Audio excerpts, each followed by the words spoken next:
성경 읽어지네. 우리 오늘은 에스겔에 대해서 함께 말씀을 나눠보도록 하겠습니다. 우리가 선지서를 읽고 특히나 이제 환상이나 묵시 같은 것이 많으면은 괜히 어려워지는 것 같아요. 왜냐면은 표현하는 것 자체가 이제 지금 우리가 살고 있는 시대의 그 표현하고 좀 다르기 때문에 이게 뭐지? 라고 이렇게 좀 이렇게 받아들이기 힘들지만은 결국에는 우리가 그 환상의 모든 것은 하나님께서 어떻게 하나님의 경륜과 하나님의 뜻을 이루어 가실지에 대한 그것을 함축적으로 보여주고 있는 거예요. 그게 이제 표현이 우리가 우리가 이해할 수 없는 것이나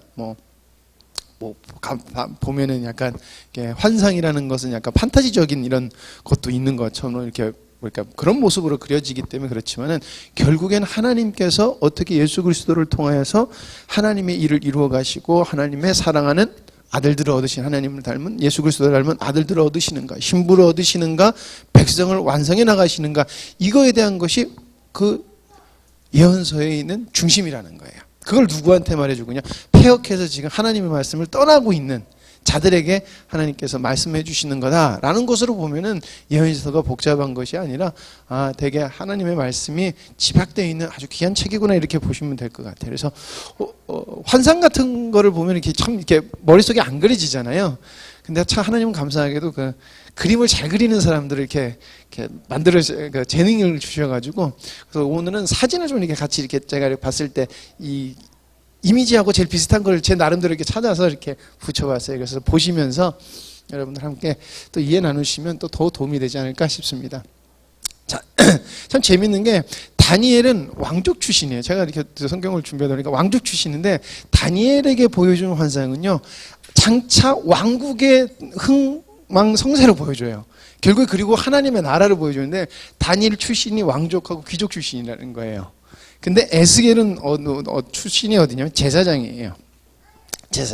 제사장 부시의 아들로서 제사장이 될 사람이었는데, 그 포로 때 바벨론이 갔을 때 여호와 긴 때 포로로 잡혀가요. 2차 포로 때 잡혀가요. 그래서 멸망 전에 잡혀가요. 근데 이 제사장에게는 이 제사장에게 하나님께서 뭘 보여주셨냐면은 하나님께서 일하고 가신 하나님의 진리와 그 비밀들을 가르쳐 주셨어요. 그러니까 되게 재밌는 게 다니엘은 왕국, 여기 제사장에게는 하나님의 진리, 하나님이 일해 나가시는 이제 그런 비밀들을 이렇게 알려주셨어요. 그래서 참 또 그것도 있구나라는 생각이 이렇게 들더라고요. 어쨌든 에스겔은 제사장의 아들로서 제사장 출신이다라는 것입니다. 에스겔이 포로로 잡혀간 지 5년째 되는 해 그날이라고 하는 강이 있어요. 바벨론에 그 유대인 포로가 사는 곳에 그날이라는 강이 있는데 거기 앉아서 있는 중에 하나님께서 에스겔에게 나타나요. 이때가 언제냐면은 시드기야가 왕위에 오르려고 할 때쯤이에요. 그러니까 에스겔이 포로로 잡혀갔지만 아직 자기 나라가 이 남유다가 멸망하기 전인 거예요. 그러니까 가서 아직 나라는 멸망하지 않았는데 포로로 잡혀가가지고 이방 나라에서 포로 생활하고 있으니 얼마나 그 신세가 비참하고 자기의 인생이 참 그 민족의 그런 아픔이 얼마나 그랬겠어요. 그러는 와중에 하나님께서 환상을 보여주셔요. 첫 번째 환상을 봤을 때가 30살, 그리고 마지막 환상을 봤을 때 52세쯤 됐을 때 마지막 환상. 그래서 총 한 20년에서 22년 정도 하나님께서 환상을 보면서 선지자로 활동한 선지자다라는 것입니다. 그리고 이 사람은 바벨론에서 이스라엘의 멸망을 본 사람이에요. 그러니까 예레미야하고 다니엘 그리고 에스겔은 동시대 사람인데 예레미야는 예루살렘에서 멸망하는 예루살렘과 함께 했었고요. 에스겔은 바벨론에서 멸망하는 것을 봐요. 민족의 설교자였고 영적 지도자였다라는 것입니다. 자, 느부갓네살 통치 기간 중에 활동하였고, 이때 아마 이제 느부갓네살 왕이 이제 죽었을 때쯤에 에스겔도 이제 죽었을 거다라고 이렇게 보고 있더라고요. 다니엘은 포로로 귀환될 때까지, 귀환되는 것을 볼 때까지도 살아 있었는데 에스겔은 그렇지 않았다라는 것입니다. 그래서 예레미야, 다니엘과 동시대에 살고 있었다. 그리고 동시대 활동했던 선지자다라고 여러분들이 이렇게 서론적으로 알고 계시면 되겠습니다.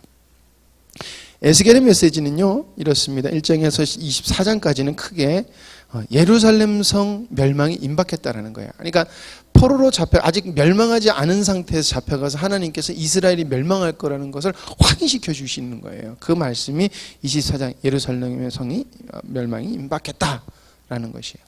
25장에서 32장까지는 내 나라, 그러니까 하나님의 나라가 멸망하는 것은 이스라엘 백성들에게 상상할 수 없는 것이었어요. 특히나 하나님을 더 신실하게 따랐던 에스겔이나 다니엘이나 이런 예레미야나 같은, 그러니까 쉽게 말하면 제대로 된 신앙생활을 하고 있었던 사람들에게는 이스라엘이 멸망하는 게 상상도 할 수 없는 거예요. 왜냐하면 하나님이 최고로 위대한, 하나님만이 유일하신 하나님이고 모든 신 중에 뛰어난, 그러니까 다른 신은 없지만 그렇게 표현을 하는데 다른 모든 신 중에 뛰어난 하나님인데 어떻게 하나님의 나라에 가시적 하나님의 나라는 이스라엘이 망할 수 있어? 이건 절대 있을 수 없는 일이야. 이게 일반적 상식이었다는 거예요. 그런 이스라엘, 그러니까 그런 거예요. 우리가 신앙생활 굉장히 열심히 하고 하나님이 옳은 일을 했는데도 우리가 예상했던 거나 이게 어떻게 보면 하나님 말씀하셨던 거나 전혀 반대쪽으로 상황이 흘러가서 이해를 못해서 쉽게 말하면 멘붕이라고 그러죠. 멘붕에 빠져 있는 거예요. 그런 와중에 하나님께서 그런 거예요. 내가 힘이 없어서 멸망하는 것이 아니다. 멸망하는 것이 아니야. 이것은 나의 뜻이 있고 나중에 내가 결국에 회복할 건데 그 중에 뭐냐면 이방 나라, 그 강대국이 이방 나라는 것을 힘 있는 그 나라도 멸망할 것을 네가 보지만 결국에 하나님의 나라는 최후로 승리할 거다. 이 메시지가 또 포로에 대한, 그러니까 멸망에 담겨있는 메시지라는 것입니다. 그래서 내 나라가 힘이 없어 멸망하는 것이 아니고 너희 다른 이방인들도 이방 나라 다 멸망할 거야 라는 내용을 담고 있습니다. 그리고 33장에서 34장까지는 유다와 그리고 하나님의 성전은 결국 회복된다라는 거예요. 이 유다라는 것은 민족적 유다를 말하는 것이 아니에요. 하나님의 백성의 의미가 더 강해요. 그리고 성전도 예루살렘의 성전을 보고 있는 게 아니에요. 이것도 예수 그리스도로 말미암은 교회 회복을 이야기하고 있는 거예요. 그래서 나중에 마른 뼈가 환상 이런 것들이 그런 맥락으로 되어지는 것입니다. 그래서 결국에는 예레미야와 다니엘과 동일한 말씀을 선포했어요. 결국엔 하나님의 나라만이 승리하고 모든 끝은 하나님의 승리로 마무리가 된다. 결론이 난다라는 것입니다. 그리고 하나님의 나라 완성, 하나님의 창조 의도는 반드시 완성이 된다라는 것을 에스겔이 메시지로 담고 있다라는 것입니다. 자, 이제 전체적인 에스겔의 장들을 이렇게 쭉 살펴보면서 흐름을 또 살펴보겠습니다. 1장에서 11장은 에스겔을 부르심과 그를 선지자로 파송하는 것이 나와요. 권능에 사로잡혀서 에스겔이 하나님께서 보여주는 환상을 보여요. 그날 강가에서 환상을 보게 됩니다. 그 환상은 바로 이런 환상이에요. 뭐냐면요, 보고 얘기하지. 하나님께서 환상을 보여주시는데 바퀴가 네 개가 달렸는데 그 바퀴는 동그란 게 저게 2개 돼 있고 저 동그랗게 점점점점점 보이시죠? 저게 다 눈으로 박혀 있는 거예요. 눈으로 박혀 있어요. 그리고 저기 보면은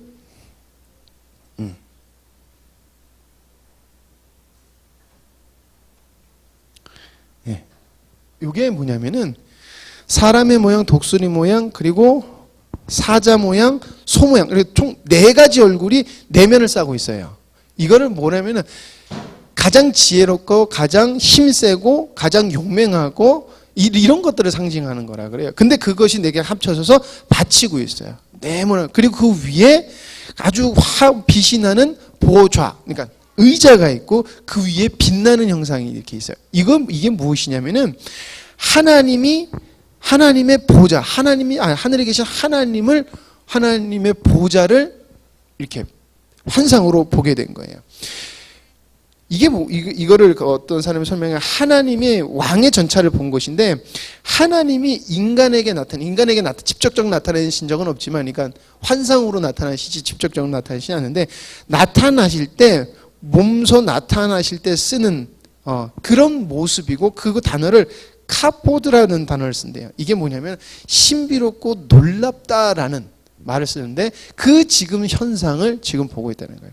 요 눈이 쫑쫑쫑쫑 있는 게 그게 사방을 다 볼 수 있게끔 저렇게 배치가 돼 있다고 그래요. 근데 왜 그러냐면은 하나님은 보좌에 앉아서 인간의 모든 것을 바라보실 수 있다는 것을 표현한 것이라고. 그래서 저걸 키워 놓잖아요. 그러면요, 눈이 땡그란 게 이렇게 점점점점점 박혀 있어요. 보면요, 징그러워요. 황공포증 있는 사람 보면은 저거 보면은 징그러워. 그런데 그게 뭐야? 다 보신다는 거예요. 하나님은 모든 것을 다 보시고 모든 뛰어난 힘 위에 계시고 그 뛰어난 힘들도 하나님을 보좌하고 바치고 있는 그런 형상을 보고 있는 거예요. 자, 이런 환상을 봅니다. 자, 그리고 에스겔에게 나타나셔서 이제 무엇을 하시냐면은 하나님께서 행위를 통한 이스라엘의 죄악을 경고하세요. 그래서 어떤 것을 하냐면은 하나님께서 이렇게 돌판 같은 거를 해가지고 이스라엘 모형을 만들라 그래요. 그리고 성벽같이 또 저렇게 떼굴떼굴 이렇게 동그랗게 한 다음에 이스라엘을 에워싸고 있는 모양을 만들어서 이렇게 그 옆에서 있어라라고 이렇게 말씀하셨어요. 이거 뭐냐면은 포위당한 예루살렘을 상징적으로 보여주고 있어요. 그리고 하나님께서 하신 그 순서가 순서를 차려야 돼요. 그리고 하나 된 것이 뭐냐면은 누워 있으라고 그래요.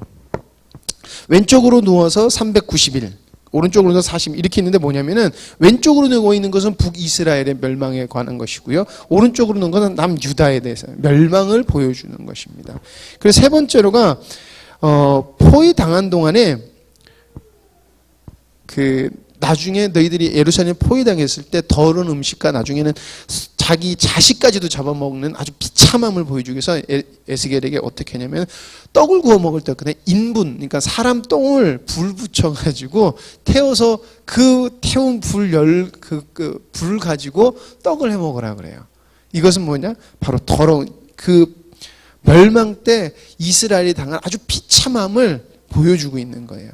그리고 네 번째가 아까 그림 있는 면도칼로, 아주 날카로운 칼로 머리와 수염을 밀어버려요. 그래서 태워버리면서 어떻게 칼로 죽을 것이고 타서 죽을 것이고 도망가다 죽을 것이고 이런 것들에 대해서 이야기를 하고 있다라는 거예요. 그 환상. 그래서 행위를 통해서 너희 패역한 유다 예루살렘아, 너희들이 멸망이 이렇게 비참하고 끔찍할 거야 라는 것을 행위로 보여줘요. 그러나 하나님께서는 계속해서 이스라엘이 그것을 무시할 것이다 라는 것을 하면서 계속해서 임박한 심판, 그리고 너희들이 멸망받을 수밖에 없는 이유가 뭐냐? 너희들이 우상숭배를 나를 따르는 것이 아니라 우상을 따르기 때문에 그렇다라는 것이에요. 그러면서 말씀하시는 게 이스라엘 백성들이 그렇게 말해도 듣지 않을 거야 라고 이야기를 하세요. 참 그렇잖아요. 듣지 않을 건데도 가서 하라는 거예요. 그게 어떻게 보면 사명자의 사명이에요. 들을 건지 안 들을 건지를 우리는 자꾸 생각하는데 그게 아니라 하나님은 하나님의 말씀대로 순종하는 거예요. 그러면 하나님이 그 큰 뜻에 담겨놓은 일들을 이루어 가신다는 것이에요. 그게 바로 그렇다는 것입니다. 그리고 8장에서 11장까지는 다시 환상을 보여주시는 거예요. 이건 그 위에 1장에서 4장까지는 첫 번째 환상에서 연결되는 거예요. 이번엔 다시 환상을 보여주시는데, 이때는 어떤 경험을 하게 되냐면은, 몸은 이스라엘 포로로 잡혀간 그날 강가, 거기 이스라엘이 모여 사는 데 있는데 하나님께서 에스겔을 들어서 성전으로 데려가세요. 그 시대에 지금 일어나고 있는 성전의 상황을 보여주기 위해서 이끌려서 하나님이 머리를 잡고 이렇게 쑥 하고 데려가셔서 예루살렘 성전으로 가요. 성전에 갔을 때 어떤 일이 벌어졌냐면요, 어디냐? 예. 제사장들과 장로들이 문과 문 밖에서 우상 숭배를 하고요. 성전에서 우상 숭배를 하는 것을 보여주시고요. 또 그리고 여인들이 성전 곁에서 탐무즈라고 하는 신을 섬겨요. 이 탐무즈라는 신은 봄과 식물의 신이에요. 바벨론의 신인데 그것을 섬기는 모습을 보여줘요. 그래서 예루살렘 성전에서 우상 숭배하는 그게 크게 달아요. 그랬을 때 어떤 일이 벌어지냐면 바로 하나님께서 아까와 비슷한 그런 그 하나님의 보좌가 다시금 이렇게 등장하게 되고 그것이 성전에서 북쪽으로 이렇게 떠나가는 것을 보여요. 그러니까 하나님의 보좌가 예루살렘 성전에 머물러 있었거든요. 그건 뭐냐? 하나님이 이스라엘과 함께 하셨다는 것을 보여주는데 이스라엘의 죄악으로 말미암아 더 이상 하나님이 이스라엘과 함께 하지 않으시고 북쪽으로 떠나가시는 거예요. 떠나가면서 말씀을 이렇게 던지는 그런 환상을 보게 돼요.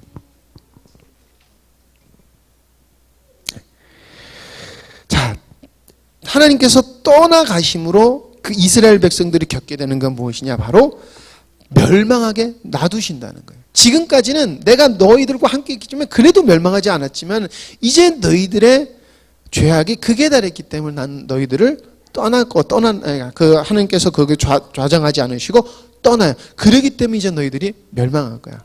그런데 너희들이 내가 떠났다고 해서 난 너희들을 버린 게 아니라 남은 자들이 있는데 그 남은 자들을 다시금 그 이스라엘 땅에 돌려보내서 내 땅에 돌려보내서 굳은 마음을 제하여 버리고 새 마음을 심어주겠다라고 하나님께서 말씀하시는 거예요. 그러니까 멸망이지만 회복인데 이 회복에 우리가 지금 하는 예수 그리스도를 통한 이 회복의 그런 예언을 해주는 거예요.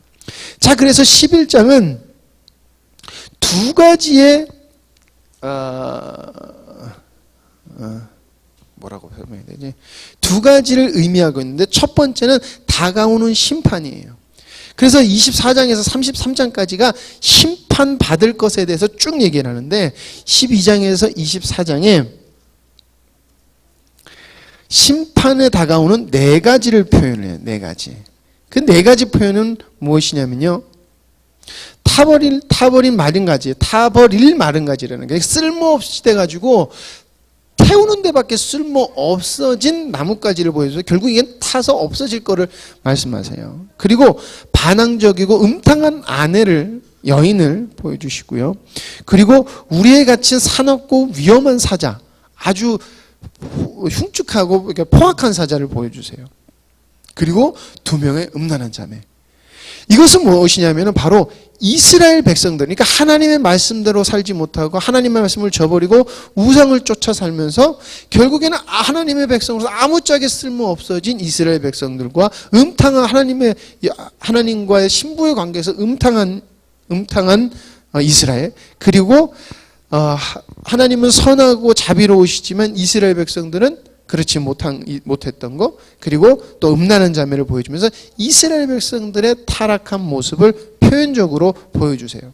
그리고 14장, 18장, 20장 그 중간중간에 뭐냐면은 에스겔을 통해서 에스겔이 꼭 재판장처럼 너희들이 이렇기 때문에 하나님 앞에 멸망하는 거야. 이렇게 또 이제 또 반항적인 아니면 너희들이 그렇기 때문에 하나님 앞에서 벌을 받는 거야. 그리고 사자 그 이야기를 또 환상을 선포하면서 그렇기 때문에 너희들이 우리가 멸망하게 할 수밖에 없는 거야 라고 하면서 재판하는 재판관의 모습으로 등장한다라는 것입니다. 자, 그리고 25장에서 23장은 갑자기 이방 국가의 죄악을 그리고 멸망을 이제 이야기를 해요.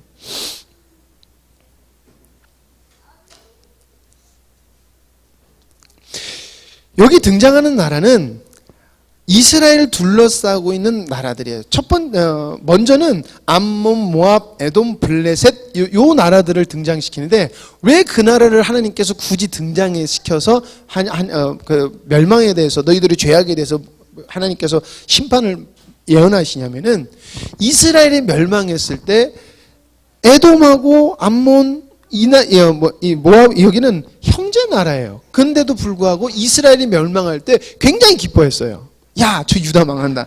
형제 국가인데도 멸망. 그러니까 하나님께서 너희들의 같은 형제의 나라가 멸망하는 것에 대해서, 그러니까 내 나라가 멸망해서 기뻐에 따라서 하나님께서 벌하시는 거고, 블레셋은 계속해서 이스라엘을 괴롭히고 원수된 나라였기 때문에 하나님께서 벌하신다라는 내용이 담겨 있어요. 그리고 다음에 크게 등장하는 나라가 이집트와 두로예요. 두루. 예. 근데 이들이 동맹을 해서 이스라엘 백성들을 괴롭히는데 이 두 나라를 특별히 등장시키는 게 뭐냐면 그 당시에 그 이스라엘 바벨론을 제외하고 가장 강한 나라라고 여겨졌던 나라예요. 그래서 이 두루와 이집트 왕들은 자신들을 거의 신격화했다는 거예요. 우리가 아시다시피 이집트도 이 파라오를 신격화시키잖아요. 그래서 무엇이냐면은 모든 선악을 자기네들이 판단했다는 거예요. 그러니까 인간의 교만함의 끝을 보여주고 그 끝을 서로 연합함으로 하나님의 백성을 공격한 것으로 하나님께서는 그 죄악을 물으세요. 그러니까 너희들의 교만을 하나님께서 책망하시는 거예요. 지난주에 제가 말씀드렸듯이 하나님께서 왕에게 권력을 주신 것은 나라를 통치하는 대리 통치자라는 거예요. 그러니까 아무리 이방 나라라 할지라도 하나님께서는 이방 나라의 왕도 하나님의 교만한 것에서 인정을 하지 않으셨다는 거예요. 어쨌든 이 두 나라가 자기의 큰 힘을 입어서 연합해서 이스라엘 백성들을 괴롭히는데 하나님께서 정확하게 바벨론을 들어서 내가 너희 두 나라를 멸망시킬 거야 라고 이렇게 하나님께서 선포를 하세요. 이건 뭐냐면은 결국엔 교만하고 하나님 앞에 패역한 모든 이방, 그러니까 하나님을 따르지 않는 것은 하나님의 공의의 심판을 받게 될 거야 라는 것을 에스겔을 통해서 이스라엘을 둘러싸고 있던 나라들에게도 경고하는 것입니다. 그러니까 즉 이스라엘 이스라엘이 멸망하지만 이방 나라 너희들도 멸망해. 왜? 하나님의 공의가 결국에는 미쳐져야 되기 때문에 그렇다는 거예요. 그리고 이 예언을 마칠 때쯤에 넘어갈게요. 자, 마지막으로 포로로 잡혀가는 피난민을 통해서 이스라엘의 멸망을 듣게 되는데 지금 자기가 앞에서 했던 예언이 그대로 이스라엘 백성, 그러니까 예루살렘에게 임한 것을 듣게 돼요. 그러니까 얼마나 그거겠어요. 얼마나 좌절하고 얼마나 낙담이 됐겠어요. 근데 이때부터 무엇이 시작되냐면은 바로 이스라엘과 열방에 대한 희망을 하나님께서 보여주세요. 그러니까 아까 11장에서 왜 두 갈래가 나오냐면은 하나님께서 예루살렘에 앉아 계신 보좌가 떠난 것이 이스라엘의 멸망의 결정적인 원인이에요. 그러나 하나님의 보좌가 떠난 다음에 나중에 에스겔에서 마지막에 새 땅에 새 성전이 건축되는데 이것은 예루살렘이 아닌 온 만민에게 부어지는 거예요. 그러니까 하나님의 보좌가 떠난 것 같이 보이지만 하나님은 궁극적으로 전 인류의 하나님께서 왕으로 지금 하나님의 백성을 얻어지는 희망적인 메시지로 이게 다시금 연결이 되는 거예요. 자, 그래서 시작되는 게 바로 34장에서 37장에 새로운 다윗, 미래의 구세주, 진정한 왕이 와서 너희를 구원할 거야 라는 거예요. 누구예요? 바로 예수 그리스도, 다윗의 자손 예수 그리스도. 그 미래의 구세주. 저희들이 왕국 할 때 그랬잖아요. 이스라엘 백성들이 계속해서 메시아를 기다렸어요. 자기 왕이 있는데도 메시아를 기다렸어요. 왜냐하면은 이 메시아는 모든 인류의 이스라엘을 가장 강하게 할 왕이라고 생각하는 그 이미지를 가지고 있는 메시아를 기다렸다는 거예요. 그러나 하나님께서 말하는 구원자 메시아는 그것이 아니라 바로 예수 그리스도라는 거다. 예수 그리스도라는 걸 제가 자꾸 여러분들에게 말씀드렸어요. 근데 에스겔서 이때 바로 그 진정한 예수 그리스도 구원자를 그 구원자의 모습까지도 설명하고 있는 거예요. 그래서 34장에 37장은 진정한 왕이 올 것인데 바로 그 왕이 와서 하는 것이 무엇이냐? 바로 죽어서 뼈밖에 남아있지 않는 완전히 말라서 바짝 말라서 소생하니 하나도 할 수 없을 것 같은 그 마른 뼈들에게 하나님의 영이 부어지자 어떻게 된다? 살이 붙기 시작하고 근육이 붙고 뼈가 이렇게 하면서 세워져서 그냥 살아나는 것이 아니라 하나님의 군대가 되는 거예요. 하나님의 군대가 되는 이 어마어마한 광경을 보게 돼요. 그리고 또 이것은 바로 예수 그리스도로 인하여서 죽었던 영혼이 살아나고 그냥 살아나는 정도가 아니라 하나님의 군대로서 아주 강력한 능력을 가진 것은 하나님의 능력을 있는 군대의 모습으로 표현된다라는 것이에요. 자, 그리고 또 사진이 하나가 없어졌네. 어떤 것이냐면은 두 막대기가 등장을 해요. 두 막대기가 등장하는데 하나는 이스라엘, 하나는 유다, 그러니까 북이스라엘, 남유다 이렇게 되어 있는데 이것이 나중에 연합을 해요. 연합을 해서 회복되는 걸 보여줘요. 이것도 바로 예수 그리스도를 통한 회복, 하나님의 백성의 회복을 의미하고 있다라는 것입니다. 자, 그리고 38장에서 39장은 열방의 회복을 말씀하세요.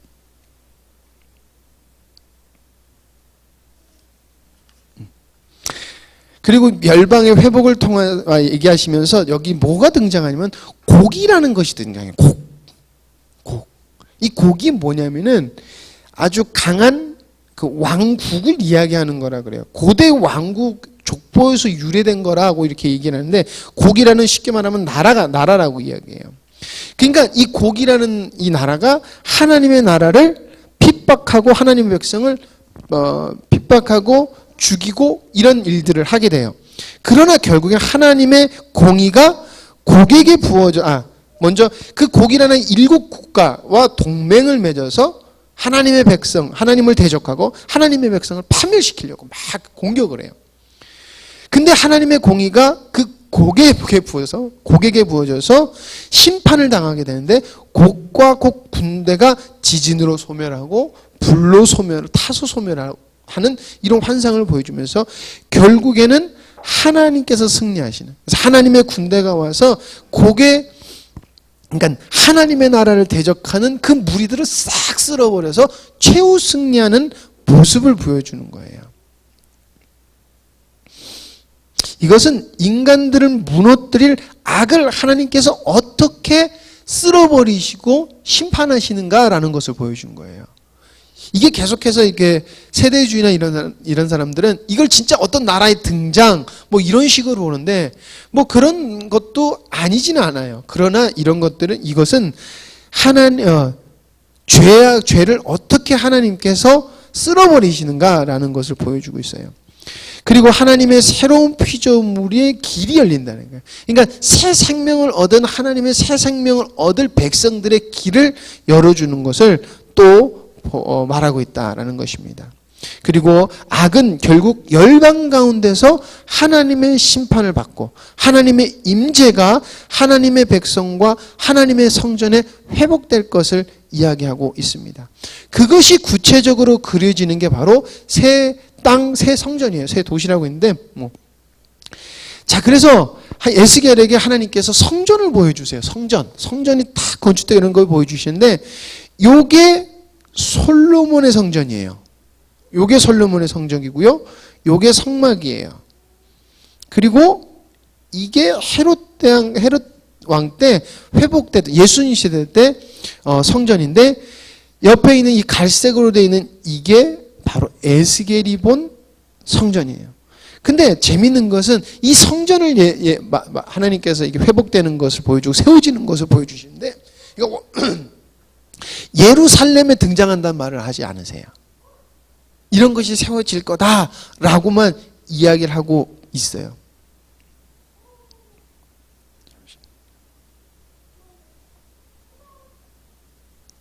자, 그리고 그 중요한 게 뭐냐면은 이 성전은 솔로몬의 것보다 아름답고 하나님의 영광이 다시금 임할 거다라는 것이 중요한 거예요. 그리고 임한 다음에 어떻게 되느냐라는 것인데 47장에서 48장에 보면 성전에서 물줄기가 흘러나와요. 물줄기가 쫙 흘러나오는데 이게 흘러서 어떻게 되냐면은 이 물줄기가 쭉 흘러서 강으로 변하고 강은 도시와 사막 그리고 사해 이게 이렇게 흐르면서 그 곳을 적시고 그곳에 나무를 자라게 하고 그리고 나무는 푸르르게 되고 과실을 맺게 되고 그래서 회복을 이렇게 막 의미하는데 이 물줄기가 흘러가는 것이 보면은 뭐냐면은 그나마 안 황량했던 곳에서 가장 황량해서 더 이상 사람이 생각했을 때 생물이 살 수 없어라고 할 정도로 철저하게 멸망하고 이제 죽음의 땅이 되어버린 그것까지도 하나님께서는 다시금 새 생명이 일어나고 그 새 생명이 일어나서 과실들이 맺게 될 거야 라고 이야기를 하시는 거예요. 그러니까 철저하게 무너진 하나님의 자녀들과 하나님의 그러니까 인간이 예수 그리스도께서 다시 임하시게 될 때 그렇게 회복의 은혜가 있을 거야라고 하는 것을 보여주는 것이에요. 그러면서 에스겔에서 맨 마지막에 무엇이라고 에스겔이 이야기라고 끝나냐면 바로 여호와 삼마라고 하고 에스겔이 맞춰요. 근데 여기서 결정적인 여호와 삼마란 말이 무엇이냐면 여호와께서 거기 계신다라는 뜻이에요. 그러니까 에스겔서를 보면은 하나님의 영광이 있었던 이스라엘이 범죄함으로 말미암아 하나님의 영광이 떠나가니까 멸망했어요.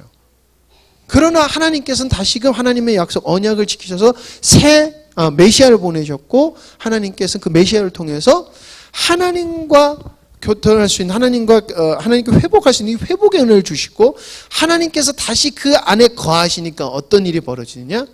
죽었던 것 같은 그런 메마른 죽음도 생명으로 바꾸는 역사가 일어나더라라는 이 놀라운 역사를 보여주고 있네요. 왜 그게 가능하냐? 여호와께서 거기 계시기 때문에 가능하고 그것이 가능하다라는 것을 보여주고 있다는 것입니다. 그래서 회복의 근원은 떠나셨던 하나님의 보좌가 이렇게 새로운 성전에 임하는 걸로 그리고 그러면서 회복되는 걸로 에스겔이 끝나는 거예요. 그러니까 이 에스겔을 보면서 우리가 지금 어떻게 신앙생활을 해야 되는가라는 거 많은 사람들이 에스겔은 그냥 에스겔을 서고 우리와 상관없다라고 하는 거예요. 결국에는 우리가 에스겔을 보면은 우리 예수님 이전 이후 삶을 살고 있잖아요. 그럼 예수 그리스도를 통해서 회복된 삶이 무엇이며 그러면 나는 지금 그 회복된 삶을 살고 있는가 우리의 신앙을 돌이켜봐야 된다는 거예요. 그리고 우리가 반드시 하나님께서 에스겔을 통해서 약속하신 그 생명이 살아나는 그 역사가 있어야 된다라는 것을 여러분들이 아셔야 될 것입니다. 기도하겠습니다. 하나님 아버지 감사합니다. 저희들 계속해서 하나님 말씀을 나누고 있습니다. 하나님 오늘도 주님의 말씀의 회복을 저희들이 하나님 아버지 들으면서 하나님 저희들의 마음속에 다시 한 번 더 뜨거운 마음을 주시사 주님께서 우리에게 약속하신 그 모든 것들을 사모하며 하나님 아버지 앞에서 회복되기를 하나님 사모하며 나가는 저희들 되게 하여 주시옵소서. 안 되는 것이 아니라 사모하는 마음이 없고 관심이 없는 것을 저희들이 고백하며 하나님 아버지 부족한 저희들 하나님께서 서 나갈 수 있는 그리고 승리할 수 있는 길을 주셨사오니 그 길을 사모함으로 나가게 하여 주시옵소서. 아버지 하나님 지금 보이는 이 순간이 비록 하나님 내 마음에 합당치 못하고 낙심할 수 있으나 분명 주님께서는 약속하셨고 그 약속은 이루어진 줄 믿습니다. 하나님 믿고 따라가고 순종하고 또한 그리고 하나님 앞에서 그 열매를 맛보는 저희들 되게 하여 주시옵소서. 모든 것을 주님께 맡겨오며 예수님의 이름으로 기도드립니다. 아멘.